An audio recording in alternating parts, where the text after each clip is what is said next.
સુરત શહેરના પાંડેસરા વિસ્તારમાં ડોક્ટરના પ્રિસ્ક્રિપ્શન વગર નશાકારક સિરપનું વેચાણ કરતા શિવ મેડિકલ સ્ટોર પર ફૂડ એન્ડ ડ્રગ્સ વિભાગ સાથે એસઓજી પોલીસે કડક કાર્યવાહી કરી। સુરત પોલીસ કમિશનર અનુપમસિંહ ગેહલોતના આદેશ મુજબ સમગ્ર સુરત શહેરમાંથી નાર્કોટિક્સની બદીને નેસ્ત નાબૂદ કરવા માટે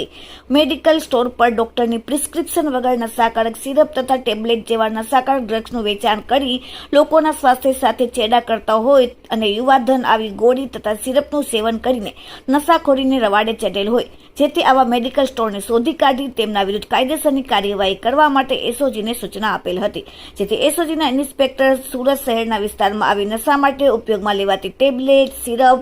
અને મેડિકલ સ્ટોર પર વોચ રાખવા માટે એસઓજીની અલગ અલગ ટીમો બનાવવામાં આવેલ, જે દરમિયાન એએસઆઈ જલુભાઈ મગનભાઈ, એચસી રામજીભાઈ મોહનભાઈને પાંડેસરા વિસ્તારમાં એક મેડિકલ સ્ટોરમાં આવી નશાકારક દવાઓ ડોક્ટરના પ્રિસ્ક્રિપ્શન વગર વેચાતી હોવાની બાતમી મળી, જેથી એસઓજીના અધિકારી માણસો food and drugs inspector Somil પટેલને સાથે રાખીને Pandesara Bamroli road, Gitanagar 1, plot number 23 Surat ખાતે આવેલ શિવ મેડિકલ સ્ટોર પર ટ્રેપ ગોઠવીને ડમી ગ્રાહકને મોકલીને મેડિકલ સ્ટોરના સંચાલક શ્રી અભિષેક આલોક કુમાર શાહ,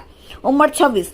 ધંધો મેડિકલ વેપારનો અને રહેવાસી વિનાયકનગર, કૈલાસ ચોકડી, પાંડેસરા, સુરત વાળાને કોઈપણ જાતના ડોક્ટરના પ્રિસ્ક્રિપ્શન વગર નશાયુક્ત દવાનું વેચાણ કરતા મેડિકલ સ્ટોર પર રેડ પાડીને તેમની પાસેથી એસઓજી પોલીસે પ્રિસ્ક્રિપ્શન વગર વેચાતી કોન્ટેક્સ 10 નંગ બોટલ 53 જેની કિંમત 53,000 મતાનો મુદ્દામાલ પકડી પાડવામાં આવેલ અને મેડિકલ સ્ટોરમાંથી મળી આવેલ દવાને વેચાણ કરતા સિરપ અને ટેબ્લેટના જથ્થા બાબતે ફૂડ એન્ડ ડ્રગ્સ વિભાગ દ્વારા આગળની તપાસ હાથ ધરવામાં આવેલ છે અને મેડિકલ સ્ટોરના લાયસન્સ ધારક તથા સંચાલક વિરુદ્ધ કાયદેસરની કાર્યવાહી હાથ ધરવામાં આવેલ છે। Bureau report, daily India TV, Surat.